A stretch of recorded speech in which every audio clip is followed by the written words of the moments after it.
All this week, we're taking you to the world's northernmost and fastest warming community of Svalbard, Norway.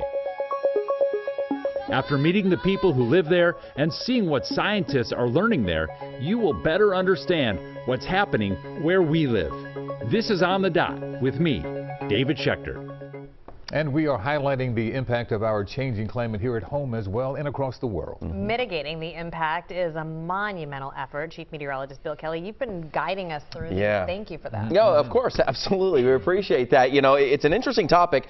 Tonight we're going to talk about moving away from fossil fuels. It's, of course, using that energy is controversial to move away from. It's challenging here and in places across the world. In the Arctic, renewable energy, renewable technology is being put to the test. David Schechter shows how.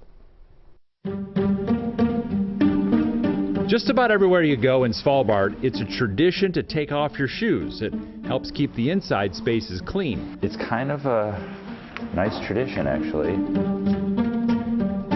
It's also a tradition because Longyearbyen has been a coal mining community for the last 100 years. And coal is a dirty business. Burning coal warms the planet, contributing to the very problem this community now faces. But not for much longer. Svalbard's last coal mine is closing by order of the Norwegian government. And the people here have ambitious plans to transition to renewable energy while helping 1,500 other Arctic communities do that too, including in Alaska. Most of them are getting their energy from fossil fuels these days, so we have a large potential. Heidi Teresa Ose is the CEO of the local mining company leading that transition away from coal.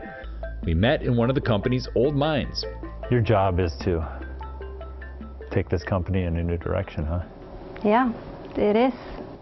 It is a huge challenge, right? To try and transform the energy production in the whole Arctic from fossil to renewable. Sounds like a great idea. But Heidi's telling me the reliability of solar and wind power in the Arctic is still an unknown. We don't have a lot of experience of how it can handle the rough climate and weather conditions that we have up here. So we have a job to verify the technology in the Arctic climate. In an even more remote part of Svalbard is the northernmost solar park in the world. It's getting great results in summer when the sun shines 24 hours a day. But surprisingly, also in spring. It turns out solar panels can capture light from the sun and light that reflects off the snow. And when there's too much power, it can be stored for several hours in industrial batteries like these. In the United States, we're on a similar path. Since 2019, we now get more of our energy from renewable sources than we do from coal. In Svalbard, they've stopped burning coal altogether. At a celebration in October, the world's northernmost coal-fired power plant switched to diesel fuel, which is cleaner, but the intention is to add in renewable energy as those technologies are proven reliable in the Arctic. Online now, continue our adventure in Norway on this special interactive webpage. Watch our full-length documentary and learn how climate change is impacting communities right now across our country.